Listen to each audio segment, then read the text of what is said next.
Hello dear students, welcome again to Aspire classes. Liquid solution के पहले lecture में हमने वेपर प्रेशर के बारे में कुछ बातें की है। आज हम उन्हीं कॉन्सेप्ट्स को लेके आगे चलते हैं। कल हमने रॉल्स लॉ भी डिस्कस किया था पहले वाले लेक्चर में। आज हम जो इसका मेन इंटरेस्टिंग पार्ट है दैट इज रॉल्स लॉ को जब हम कनेक्ट करते हैं Dalton's law of partial pressure से, तो जो भी जितने भी सारे कॉन्सेप्ट्स यहाँ हम डिस्कस करेंगे उनमें आपको बड़ा ही ध्यान देना है। काफी इंटरेस्टिंग और कॉन्सेप्चुअल टॉपिक्स होंगे, ठीक है ना। तो स्टार्ट करते हैं रॉल्स लॉ की रिलेशनशिप जो है डाल्टन लॉ से। कैसे जो रॉल्स लॉ ने वेपर प्रेशर को एक्सप्लेन किया उसी वेपर प्रेशर को एक्सप्लेन किया है डाल्टन ने अपनी थ्योरी में। तो पहले स्टार्ट करते हैं रॉल्स लॉ से। आप जानते हैं कि रॉल्स लॉ ने वेपर प्रेशर के बारे में बातें की है। जैसे वेपर प्रेशर, कल वाले लेक्चर में हमने बात की थी वेपर प्रेशर ऑफ कंपोनेंट्स। यहाँ vapour pressure of volatile component in the solution is equal to the mole fraction of that component in its liquid form, that is x से denote किया था, multiplied by vapor pressure in its pure form। Clear? कल ये बातें हमने discuss की थी। आज हम इन्हीं बातों को आगे लेके जाते हैं। Rawls law and Dalton's law. देखिए, जिस वेपर प्रेशर को रॉल्स ने ऐसे एक्सप्लेन किया था PA equals to PA not XA, और PB के लिए जो एक्सप्लेन किया था PB equals to PB not XB, ठीक है ना। ये तो एक्सप्लेन हुआ था रॉल्स लॉ से। सेम वेपर प्रेशर को एक्सप्लेन किया डाल्टन ने, बट डाल्टन ने जो बातें इसमें ऐड की, जो बातें सब्स्टिट्यूट की, वो ये थी कि वेपर प्रेशर उन्होंने बात तो की है कंपोनेंट्स की, बट उन्होंने लिक्विड फॉर्म के बदले में वेपर फॉर्म के मोल फ्रैक्शंस एक्सप्लेन किए। जैसे मैंने यहाँ एज पर, ये था एज पर रॉल्स लॉ, ये तो रॉल्स लॉ के अकॉर्डिंग था। इसी वेपर प्रेशर को एक्सप्लेन किया डाल्टन्स लॉ ने। डाल्टन ने कहा जो PA एक कंपोनेंट, अगर कल हमने बात की थी सॉल्यूशन में, अगर एक बाइनरी सॉल्यूशन के अंदर अगर दो कंपोनेंट्स है A और B, तो vapour pressure of A component बराबर होगा YA into P total. What is YA? आप जानते हैं कल हमने XA के बारे में बात की थी। XA was the mole fraction of A component in its liquid phase. तो YA क्या है? YA है vapour mole fraction of YA is mole fraction of A component A in vapour phase. Vapour phase में mole fraction क्या होगा? Clear? अच्छा, इसी तरह से जो PB होगा vapour pressure of component B, that is YB into P total. This is total pressure of the solution. PT is total pressure, solution का टोटल प्रेशर, जो हमने कल रिलेशनशिप में एक्सप्लेन किया था। Total that is PA not XA plus PB not XB। Clear? उसको हमने फिर आगे जो हमने कल वाले लेक्चर में डिस्कस किया था, P total was equal to PA not XA plus PB not XB। हमने कल इस XB की जगह में ये सब्स्टिट्यूट किया था 1 माइनस XA, तो इसको हमने आगे लेके गए थे। कुछ फाइनल इक्वेशन आई थी MX प्लस C टाइप का, ठीक है ना। आप चाहे तो XA की जगह, आप यहां चाहे तो XA की जगह 1 माइनस XB करके भी आगे सॉल्व कर सकते हैं, ठीक है ना। ये बातें हमने कल की थी। अच्छा, तो अगर इन दोनों इक्वेशंस को मैच किया जाए, इक्वेट किया जाए, तो हमारे पास जो रिजल्टेंट आएगा, देखिए ये PA बराबर YA इंटू PT, यही PA बराबर एज पर Raoult's law PA not XA। तो मैं यहां कंक्लूड ये कर सकता हूं कि YA इंटू P टोटल जो है वो बराबर होगा PA नॉट XA के, ठीक है। और यहां से हमको पता ये चलेगा, ये PB यहां से मिला और PB रॉल्स लॉ से मिला, तो इन दो इक्वेशन को मैच करके इक्वेट करके हम ये बता सकते हैं YB into P total that will be equal to PB not XB, ठीक है। अब आप सब जानते हैं कि XA और XB mole fraction of component A and B in liquid phase, उनका सम होता है 1। अगर एक बाइनरी सॉल्यूशन की बात की जाए, उनका सम जो होगा वो 1 के बराबर। तो इसी कॉन्सेप्ट को इसी में अगर हम ये पुट करेंगे, जैसे XA, यहां से तो XA का इक्वेशन में जो XA का वैल्यू आएगा, that XA will be equal to YA into P total divide by PA not, ठीक है। और यहां जो XB का वैल्यू आएगा, हियर XB यहां बराबर आ जाएगा, that is YB into P total divide by PB not. Clear? तो XA प्लस XB 1 बराबर, देयरफॉर ये जो YA इंटू P टोटल आएगा YA PT divide by P A not plus Y B P T divide by P B not, वो किसके बराबर? 1 के बराबर। आप चाहो इस इक्वेशन को ऐसे भी लिख सकते हैं, Y A divide by P A not plus Y B divide by P B not, that will be equal to 1 by P T. पहले पी टी को कॉमन लीजिए, उसके बाद डिवाइड कर दीजिए उस साइड में। ये बना आपका फाइनल इक्वेशन, ठीक है ना। इन दोनों इक्वेशंस को, रॉड्स लॉ और जो Dalton's law of partial pressure है, इन दोनों इक्वेशंस को आप जो what we can say compare करके, इक्वेट करके अपने पास जो इक्वेशन आया, यहां से हम कुछ क्वेश्चंस, कुछ कॉन्सेप्ट्स, इसके रिलेटेड कुछ चीजें जो है वो बातें क्वेश्चंस में करने वाले हैं। किस किस टाइप का क्वेश्चन पॉसिबल है, चलिए एक क्वेश्चन से स्टार्ट कर ही लेते हैं। सपोज आपके पास क्वेश्चन दिया है, एग्जांपल क्वेश्चन आपके पास दिया है 1 mole of liquid A, 1 mole of liquid A combines with या reacts with 3 moles of liquid B,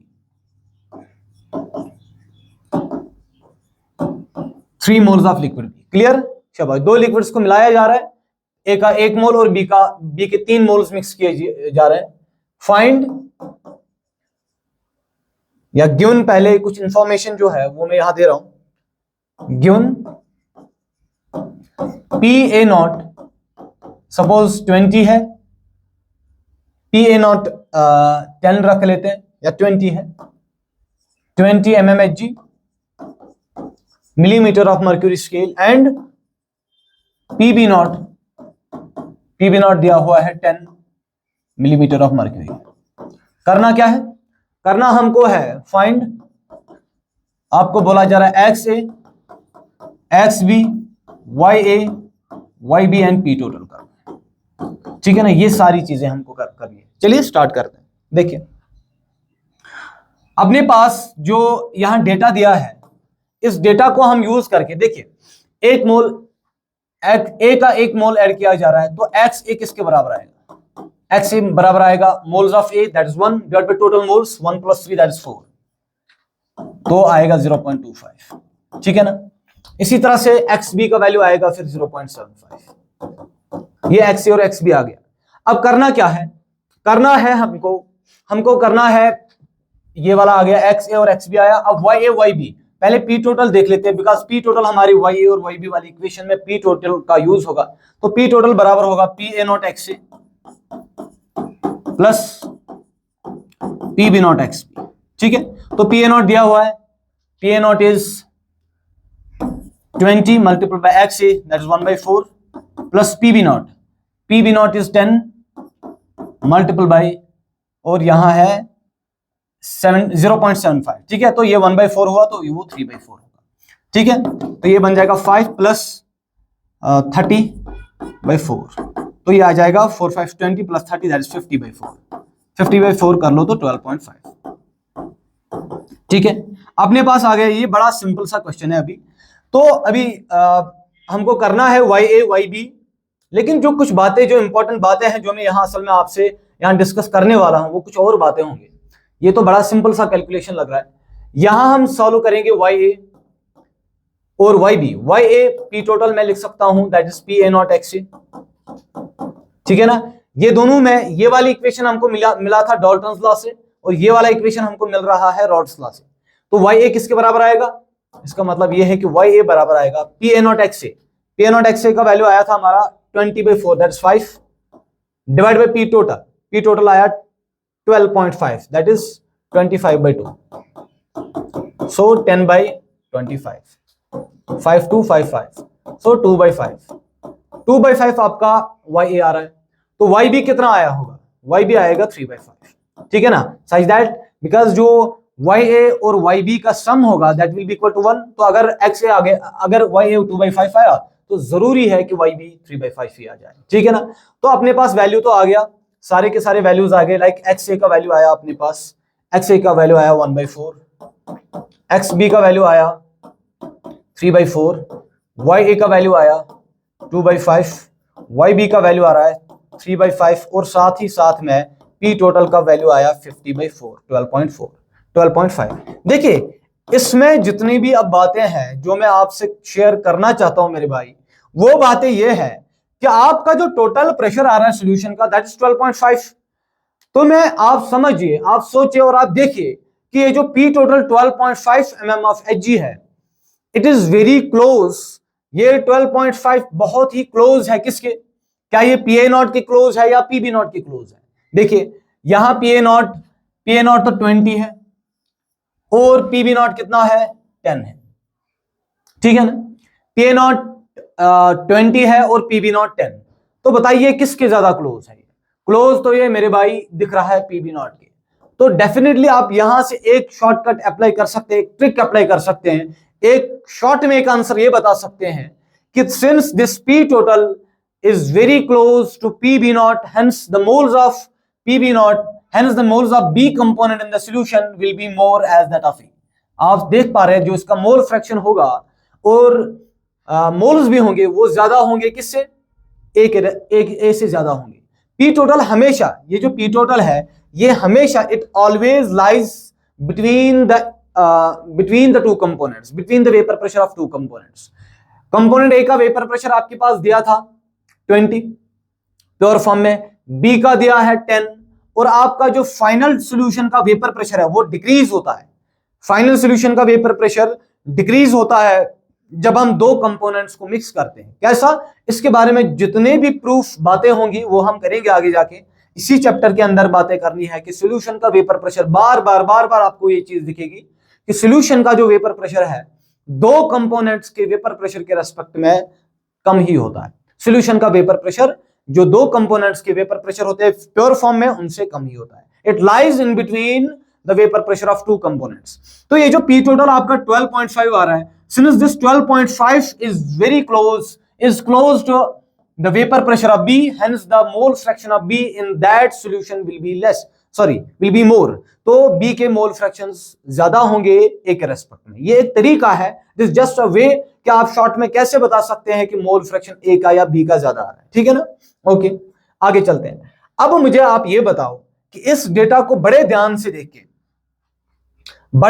इस डेटा को देख के असल में जो बातें हैं वो बातें मैं यहां करूंगा कि ये जो YA आपके पास आया, YA जो आपके पास आया, YA इज 2/5, 2/5 को आप देखेंगे तो 0.4 बन रहा है, and YB is 3/5, that is मेरे भाई 0.6। तो आप क्या यहां कोई अंदाजा ये लगा सकता है, क्या कोई मुझे ये बता सकता है कि इन दोनों में ज्यादा से ज्यादा वोलेटाइल कौन होगा, कौन किसके वेपर ज्यादा बनेंगे?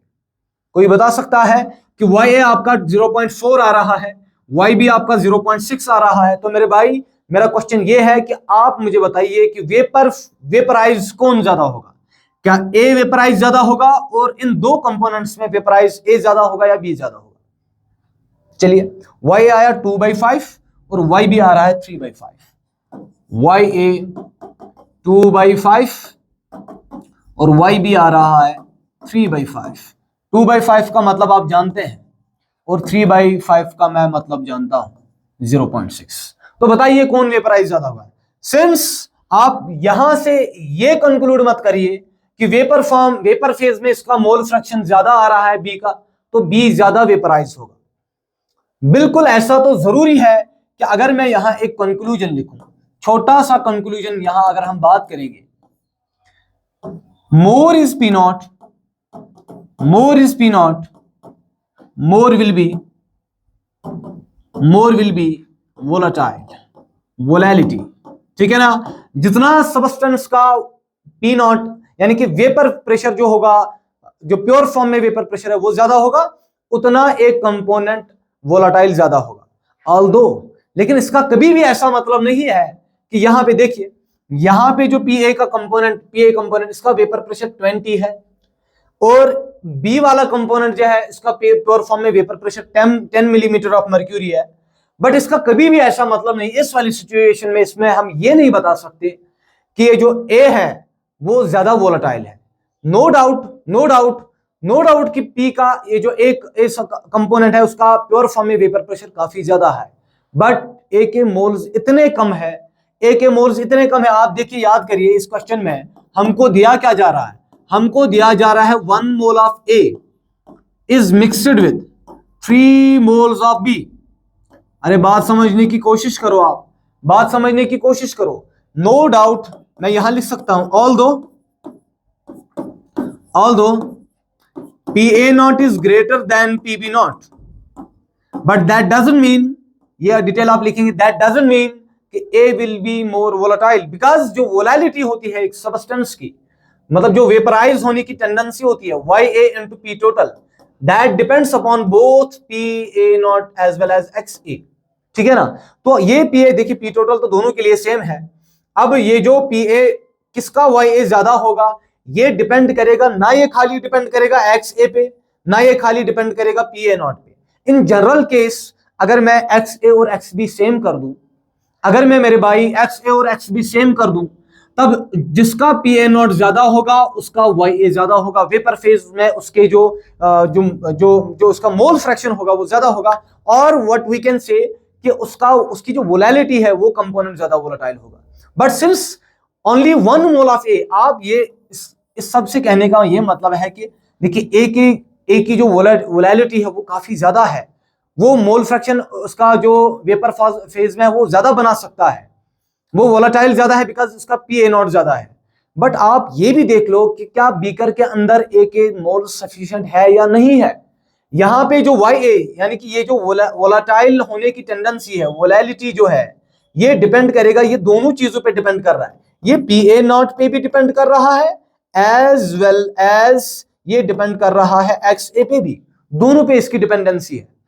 तो इसका मतलब यह है कि खाली PA नॉट के हायर होने से, खाली PA नॉट के हायर होने से आप ये नहीं प्रूव कर सकते कि YA ज्यादा है, वोलेटाइल A ज्यादा है। हाँ जरूरी है कि PA नॉट पे डिपेंड करेगा, बट साथ साथ में जो ये सोल्यूशन है उसके अंदर भी इसका अमाउंट सफिशिएंट होना चाहिए। जैसे यहां तो खाली 1 मोल, तो बहुत से मोल्स, बहुत कम मोल्स है, सो मैं यहां पे लिख सकता हूं moles of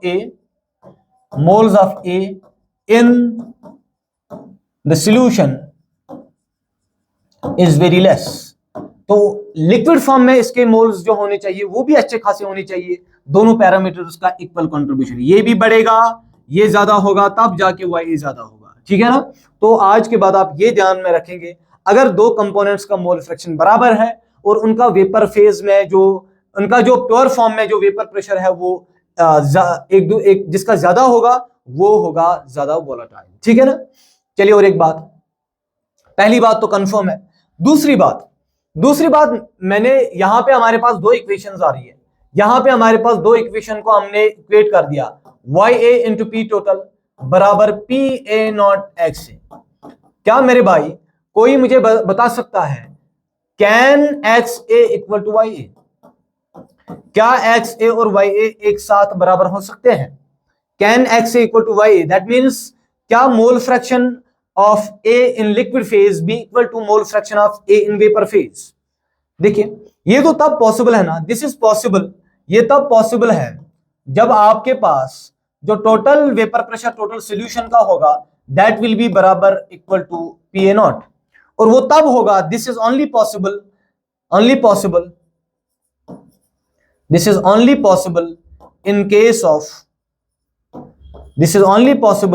in case of pure solvent, this is या pure liquid we can say, pure liquid। But यहां सॉल्यूशन है, तो सॉल्यूशन के केस में P टोटल PA नॉट के बराबर कभी नहीं हो सकता, या P टोटल PB नॉट के बराबर कभी नहीं हो सकता। तो सॉल्यूशन के लिए मेरे भाई this is not possible for solution, this is not possible for solution, solution के लिए कम से कम ये पॉसिबल नहीं है। हाँ सॉल्वेंट होगा, प्योर सॉल्वेंट होगा, तो उस वक्त हम बता सकते हैं कि जो टोटल वेपर प्रेशर होगा सॉल्यूशन का, तो वो तो असल में सॉल्वेंट का ही वेपर प्रेशर उसी कंपोनेंट का प्योर फॉर्म में वेपर प्रेशर के बराबर होगा। क्लियर? चलिए पहले इससे पहले एक क्वेश्चन कर लेते हैं। आज हमें क्वेश्चन से इस टॉपिक को उसकी बिल्कुल डेप्थ तक जाना है, जैसे हमने एक एग्जाम्पल लिखा है यहाँ पे, इसी क्वेश्चन के अकॉर्डिंग चलिए यही क्वेश्चन का डेटा मैं यूज करूंगा और यहाँ पे एक क्वेश्चन बनाएंगे।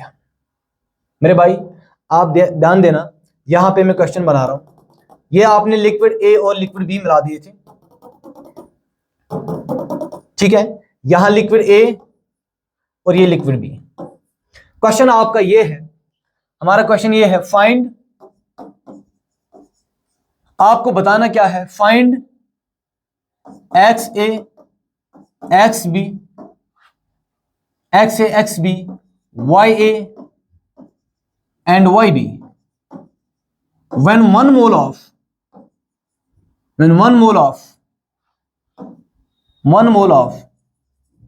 B is vaporized, when one mole of B is vaporized, अगर ऐसा दिया जा रहा है कि इस डेटा के अकॉर्डिंग, जिस डेटा में आपको पहले से दिया जा रहा था, ए के आपको लिक्विड फेज में 1 मोल दिया जा रहा था और बी के 3 मोल्स दिए जा रहे थे। अब आपको बताया ये जा रहा है कि आप बताइए अगर बी का 1 मोल वेपराइज हुआ, 1 मोल अगर इसका वेपराइज हुआ, जरूरी बात है कि 1 मोल वेपराइज, बी के 1 मोल, देखिए सोल्यूशन है, सोल्यूशन में दोनों कंपोनेंट्स है, ए भी है और बी भी है, तो जब बी का 1 मोल वेपराइज होगा तो साथ ही साथ में ये ए को भी अपने साथ उड़ा ले जाएगा। इसका मतलब ये है, बट इंफॉर्मेशन जो आपके पास अभी दी हुई है वो खाली इतनी दी हुई है कि बी का 1 मोल वेपराइज हो रहा है, तो जरूरी बात है मेरे भाई कि बी के 1 मोल के साथ ए का एक्स मोल वेपराइज हुआ होगा। मान लीजिए कुछ एक्स है, तो इसमें बचा कितना, लिक्विड फेज में इसका बचा कितना, लिक्विड फेज में इसका बचा है 1 में से x गया तो x, 1 में से x बचा, और इसका जो बचा है लिक्विड फेज में इसका जो बचा अभी 3 में से 1 गया तो 2 बचे। क्लियर? अगर b का 1 मोल वेपराइज हुआ, साथ में x, a का कुछ x मोल वेपराइज हुआ होगा, नहीं पता ये x कितना है, यही डेटा हमको फाइंड आउट करना है। क्लियर? तो इसके लिए हम 2 इक्वेशंस बनाएंगे, a के लिए अलग इक्वेशन बनाएंगे और b के लिए अलग इक्वेशन। तो फॉर a, चलिए देख लेते हैं, फॉर ए कंपोनेंट के लिए देख लेते हैं। देखिए हमको पता है Y A into P total is equal to P A not X, ठीक है ना, पी ए नॉट एक्स। तो बताइए वाई ए कितना है, Y A is the mole fraction of, Y A is the mole fraction of A in vapour phase. तो बताइए मेरे भाई मोल फ्रैक्शन ए का वेपर फेज में कितना, तो इसके moles x moles divide by total moles, total moles कितना वेपर फेज में, 1 plus x, 1 plus x multiple by P T, ठीक है ना, इक्वल्स टू एक्स से कितना, देखिए मोल fraction of A in liquid phase, liquid phase में मोल फ्रैक्शन कितना है ए का मोल फ्रैक्शन लिक्विड फेज में कितना है 1 माइनस एक्स से, डिवाइड बाई, मोल फ्रैक्शन नहीं है ये मोल्स है, 1 माइनस एक्स मोल्स है, डिवाइड बाई टोटल मोल्स करेंगे तो कितना होगा, टोटल मोल्स कितना 1 minus x plus 2 multiple by P A not, P A not दिया था कितना 20, पी ए नॉट कितना दिया था अपने को, पी ए नॉट दिया था 20, है ना। इसी डेटा पे करते हैं आप क्वेश्चन, ठीक है। तो ये कितना बना, this will be equal to X divide by 1 plus X into P T, that will be equal to 1 minus X divide by 3 minus X into 20।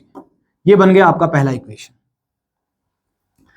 B के लिए एक इक्वेशन बना लेते हैं, बी के लिए एक इक्वेशन बना लेते हैं। देखिए फॉर बी, फॉर बी तो मैं यहां लिख सकता हूं Y B into P total that is equal to P B not into X B, P B not into X B, ठीक है ना। चलिए बताएं वाई बी का मतलब क्या है, mole fraction of B in vapour phase. तो वेपर फेज में कितना है mole fraction, that is moles of B, that is 1 divide by total moles vapour में कितने हैं 1 plus X into P total, that will be equal to X B, mole fraction of B in liquid phase कितना है 2 है मेरे भाई, 2 divide by total moles कितने हैं लिक्विड में, लिक्विड के अंदर टोटल मोल्स कितने थे 3 माइनस एक्स इंटू कितना है P B not, that is 10। Clear? तो इन 2 इक्वेशन, आपके पास 2 इक्वेशन आ गई, इन 2 इक्वेशंस को आप एक दूसरे से देख लो क्या कर सकते हो। चलो डिवाइड कर लेते हैं। जैसे हमने इसको डिवाइड कर लिया, आप देख लिया divide first and second, cancel क्या क्या हो जाएगा, देखिए इसको इससे डिवाइड करोगे तो ये 1 प्लस एक्स और 1 प्लस एक्स उड़ जाएगा, पी टोटल और पी टोटल के साथ कैंसिल होगा, 3 माइनस एक्स के साथ कैंसिल होगा, 10 1 10 2 के साथ कैंसिल होगा। तो मेरे भाई बचा ही क्या इसमें, आप देख सकते हैं यहां बचा, इस साइड से बचा x divide by 1 equals to, यहां बचा 1 माइनस एक्स मल्टीपल होगा इसका 2 डिवाइड है 2, ओके यहां 2 है तो यहां बचा क्या, तो इसका मतलब 2x इक्वल टू 1, तो x का मतलब 1/2, तो आपका x का वैल्यू आया 1/2, ठीक है ना। तो इसका मतलब यह है कि आधा मोल हुआ है वेपराइज, ठीक है ना मेरे भाई। तो यहां भी आधा मोल अगर वेपराइज हुआ है तो 1 माइनस आधा 0.2 बचेगा आधा, दैट इज 0.5। क्लियर? तो ऐसे आप इंफॉर्मेशन को यूज करके पता कर सकते हैं। अब बात तो सिंपल है ना, अब करना ही क्या है, करना है वाई ए, इनका रिलेशनशिप करना है वो तो आप कर सकते हो। जैसे हम अपने पास ये आ गया लिक्विड फेज में कितना बचा 1/2, ये लिक्विड फेज में 1 बचा, इसको 1 माइनस 0.5 कर दिया तो 0.5 बचा लिक्विड फेज में, ये वेपर फेज में था, ये भी वेपर फेज में, ये लिक्विड फेज में और ये लिक्विड फेज में। क्लियर है ना? तो आप आराम से अब कर सकते हो, जैसे आपने XA करना है तो moles of A in liquid phase में कितना है XA, तो लिक्विड फेज में A के मोल्स कितने हैं 0.5 डिवाइड बाय टोटल मोल्स कितने हैं 2, 0.5 प्लस 2 तो दैट इज 2.5। ठीक है ना? तो इसको आराम से आप कर सकते हैं। सिमिलरली XA का वैल्यू आया तो 1 माइनस XA का वैल्यू करके XB, उसके बाद PA और YB आराम से कर सकते हो। क्लियर? तो ये चीज आपको दिमाग में रखनी है। चलिए इससे भी कोई इंटरेस्टिंग बात करते हैं। यहाँ 1 mole each of liquid A and B are mixed with PA0 दिया हुआ है, एक second, PA0 75 millimetre of mercury and PB0 इतना है। ठीक है ना? करना क्या है, देखिए 1 mole each of liquid A and B are mixed with PA0 equal to 75 and PB0 equal to 25। Find YA, YB and P total when first bubble of vapour is form. देखिए जब ये कभी भी आपके सामने इस टाइप का कोई क्वेश्चन दिखे जहां पे आपको बोला जाए कि फर्स्ट बबल, पहला बबल बन रहा है, दूसरा बबल बन रहा है, आधे बबल्स में कन्वर्ट हुए हैं, ठीक है ना, आधा मोल वेपराइज हुआ है, पूरा का पूरा लिक्विड वेपराइज हुआ है, ड्यू पॉइंट आ गया है, तो उस वक्त आप क्या करोगे, उस वक्त क्या करोगे, इन वाले सारे केसेस में आप क्या करोगे, आप पहले YA डिवाइडेड बाई YB कर लो। इससे मेरे भाई आपको क्या मिलेगा, ये आपको रिलेशनशिप देगा YA that means mole fraction of A in gaseous form, vapour form in terms of YB। उससे आपको पता चलेगा कि A के कितने वेपराइज हुए हैं, B के कितने वेपराइज हुए हैं, या A का कितना बचा है या B का कितना बचा है। तो always try to find the ratio YA divide by YB। ठीक है ना? चलिए इसी डेटा को थोड़ा सा यूज करके यहां क्वेश्चन को समझते हैं। पहले 1 मोल दोनों का liquid, each of liquid A and B are mixed with PA0। देखिए तो मैं पहले P टोटल अगर फाइंड आउट कर लूं, देखिए XA, जरा XA देख लीजिए, that will be equal to 1 divide by 2 0.5। इसी तरह से जो XB आएगा, moles of B divide by total moles 1 + 1 that is 2 तो 0.5। ठीक है ना? तो देयरफॉर जो आपने पास PT का वैल्यू आएगा that is PA0 XA PB0 XB, और वो कितना आया मेरे भाई, PA0 कितना, that is 75 multiple bye XA, PA0 into XA plus PB0 कितना है, PB0 25 दिया है, इंटू XB का वैल्यू 0.5। ठीक है ना? तो 75 इंटू 0.5 तो कितना होगा ये, ठीक है ना, ये होगा 75 डिवाइड बाई 2 होगा, तो दैट विल बी 37.5 प्लस यहां होगा 12.5 एंड आंसर विल बी 50। देखिए मैंने आपको पहले भी बताया था, ये जो 50 है ना, ये A और B के इनिशियल वेपर प्रेशर से तो बीच में आएगा। P total lies in between PA0 and PB0। ठीक है ना? P total 50 mm of Hg। अब क्वेश्चन क्या दिया जा रहा है, YA and YB and P total when first bubble of vapour is form. देखिए पहला बबल जब बनेगा उस वक्त क्या होगा, समझते हैं इसको।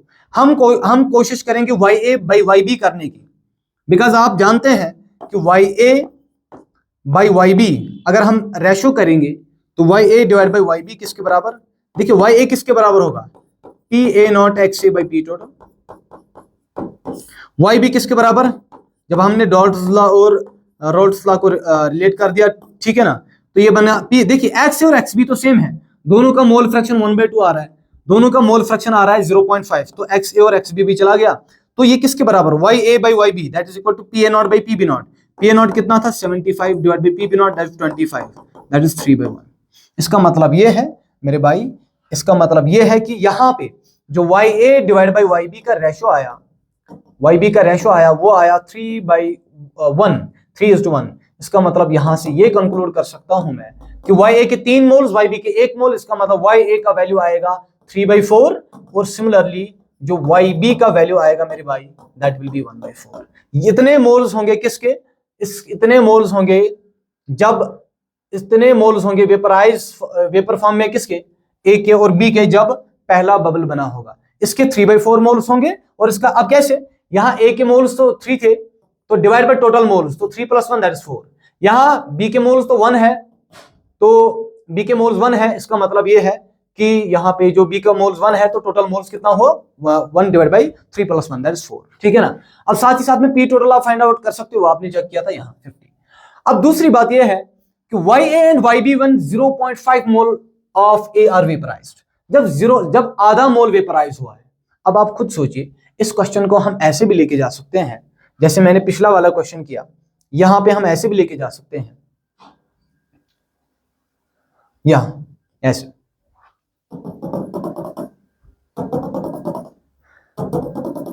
देखिए, since their vapour pressure is different for both the two, PA not अलग है, PB नॉट अलग है, तो हम ऐसा कभी भी नहीं कह सकते कि जब A का आधा मोल या B का आधा मोल वेपराइज हुआ तो दूसरे का भी इतना ही मोल वेपराइज होगा। नहीं, ये जरूरी नहीं है, और जरूरी क्या, ये तो हो ही नहीं सकता, बिकॉज PA नॉट तो अलग अलग है, PA नॉट अलग, PB नॉट अलग। PA नॉट का वैल्यू 75 और PB नॉट का वैल्यू 25। इसका मतलब इन दोनों का वेपर प्रेशर जो है वो अलग अलग होने के कारण से इसका जो इवापोरेशन होगा, रेट ऑफ इवापोरेशन जो होगा, वेपराइजेशन होगा, वो बिल्कुल अलग अलग होगा। तो यहां A और यहां B। क्वेश्चन में डेटा क्या है? डेटा दिया है YA and YB1 0.5 mole of A are vaporised. देखिए, A के 0.5 मोल वेपराइज, मतलब यह है कि अगर A और B है तो ये वेपराइज कितना हुआ? ये वेपराइज हुआ है 0.5 मोल। और ये कितना होगा मेरे भाई? ये कितना होगा? 1 - x, बिकॉज ये तो अननोन है, इसके बारे में अपने को कोई आइडिया नहीं दिया जा रहा है। ओके, चलिए अब बताइए रिमेनिंग कितना बचा, कितना होगा? अब एक में से आधा मोल वेपराइज हुआ तो बचा कितना? आधा मोल, ठीक है ना। अब इसमें तो आधा मोल वेपराइज हुआ तो बचा कितना? आधा मोल। तो इसमें कितना बचेगा? इस वाले में कितना बचेगा? बी का कितना बचा होगा? देखिए, दिया क्या है? ए का वेपराइजेशन दिया हुआ है, तो हमें बी के बारे में कोई आइडिया नहीं है। तो एक में से एक्स गया तो एक्स, एक में से एक्स गया। चलिए यहां हम लिख लेते हैं, पहले इसको हम समझते हैं इसको। अगर इसमें से सपोज एक्स गया, अगर इसमें से सपोज एक्स गया तो बचेगा कितना? 1 - x, ठीक है ना। तो फिर से अब ए के लिए और बी के लिए सॉल्व कर लेते हैं। फॉर ए के लिए सॉल्व कर ले, तो YA into P total, P not X, ठीक है ना। तो YA कितना है? YA कितना है? Mole fraction of A in vapour phase. Vapour phase में मोल फ्रैक्शन कितना है? That is 0.5 divide by total कितना है वेपर फेज में, ठीक है ना। YA is the mole fraction of A in vapour phase, that is moles of A in vapour phase divide by total moles, multiple करेंगे मेरे भाई P टोटल से, and that will be equal to PA naught. PA not कितना है? देखिए, PA not तो दिया था 75 है, इसको मैं इधर रख लेता हूं। पहले x से कैलकुलेट करेंगे। x का मतलब मोल fraction of A in liquid form. A के लिक्विड फॉर्म में कितने हैं? That is 0.5 divide by total moles. Total moles कितना है? 0.5 प्लस 1 - x। मेरे भाई उम्मीद है आप समझ रहे होंगे। 0.5 किसका है? A का, और 1 - x किसका है? B का। तो ये टोटल कितना आएगा? 0.5 divide by 0.5 plus x into P total, ठीक है ना, इक्वल टू ये आ जाएगा 0.5 divide by 1.5 minus x into 75, ठीक है। ये ए के लिए इक्वेशन बन गई फॉर ए। अब बी के लिए एक इक्वेशन बना लेते हैं, यहां फॉर बी के लिए इक्वेशन बनाते हैं। तो YB into P total, PB not XB। तो YB mole fraction of B in vapour phase, देखिए B है वेपर फेज में, इसके मोल फ्रैक्शन कितना होगा? तो ये होगा 1 - x डिवाइड बाय टोटल कितना आया था? 0.5 plus x into P total, that will be equal to PB naught. PB naught कितना था? दैट इज 25 था, multiple by XB mole fraction of B in liquid form. देखिए वेपर फॉर्म में कितना था? ओके, यहाँ 1 - x नहीं है, वो यहाँ खाली x है, ठीक है। वेपर फॉर्म में तो इसका मोल फ्रैक्शन है ना x, ठीक है। तो बी का लिक्विड फॉर्म में कितना मोल फ्रैक्शन है? That is 1 - x divide by total कितना था? 1.5 - x, ठीक है। ये बन गए इक्वेशन दूसरे का। अब दोनों को आप क्या कर सकते हो? दोनों को आप यहां से, एक सेकंड, ये वाला पार्ट में अब हटा रहा हूं, ये हमारा किसी काम का नहीं है अब, ठीक है ना। चलिए यहां देख लेते हैं। अब दो इक्वेशन है, दो वेरिएबल है, तो आप चाहे सॉल्व कर दो। यहां बचेगा एक ए को बी से डिवाइड कर दो, तो 0.5 यहां क्या बचा? 0.5 plus x into P total, इसको इससे डिवाइड कर दो तो x divide by 0.5 plus x into P total, that will be equal to यहां 0.5 divide by 1.5 minus x divide by into कितना है? 75, और यहां कितना? 1 - x divide by 1.5 minus x into यहाँ 25, ठीक है ना। तो यहाँ देख लो ऐसे, ये वाला चला जाएगा, यहाँ P टोटल है ये चला जाएगा, यहाँ ये चला जाएगा, बचेगा क्या 25 1 25 3, तो बचेगा कितना 0.5 divide by x will be equal to, यहां बचा 0.5 मल्टीपल बाय 3 डिवाइड बचा 1 माइनस x, ठीक है, इनको भी उड़ा दो, तो कितना बचा ये, तो ये बचा 1 minus x will be equal to 3x, तो x का मतलब 1/4, ठीक है, x का मतलब 1/4, तो कितना पार्ट b का इवापोरेट हुआ है, तो यहां आप कर सकते हो 1/4 का मतलब 0.25, ठीक है ना, तो इसको लिख सकते हो आप 0.25, 1 माइनस 0.25 दैट इज 0.75, और इसका मेरे भाई होगा 0.25, ठीक है। तो इतना मोल वेपराइज हुआ होगा, बाकी लिक्विड फॉर्म में होगा। यहाँ पे आप देख सकते हैं 0.25 मोल वेपराइज हुआ होगा, और ये वाला पार्ट जो है वेपराइज हुआ होगा, ठीक है ना। तो और एक बात, यहाँ जो नोट पॉइंट है, ये बातें जो हम कल वाले लेक्चर में करने वाले हैं, अभी सलमान सर की क्लास स्टार्ट होने वाली है, तो आप मिलते रहिए, ये वीडियोस देखते रहिए। कल हम बात करेंगे अपने नेक्स्ट वाले टॉपिक के साथ, और कल ही हम इंशाल्लाह स्टार्ट करने वाले हैं अपना जो कॉलिगेटिव प्रॉपर्टी वाला पार्ट है वो भी, और साथ साथ में कुछ इंटरेस्टिंग बातों के बारे में और बातें करेंगे। तब तक के लिए थैंक यू वेरी मच।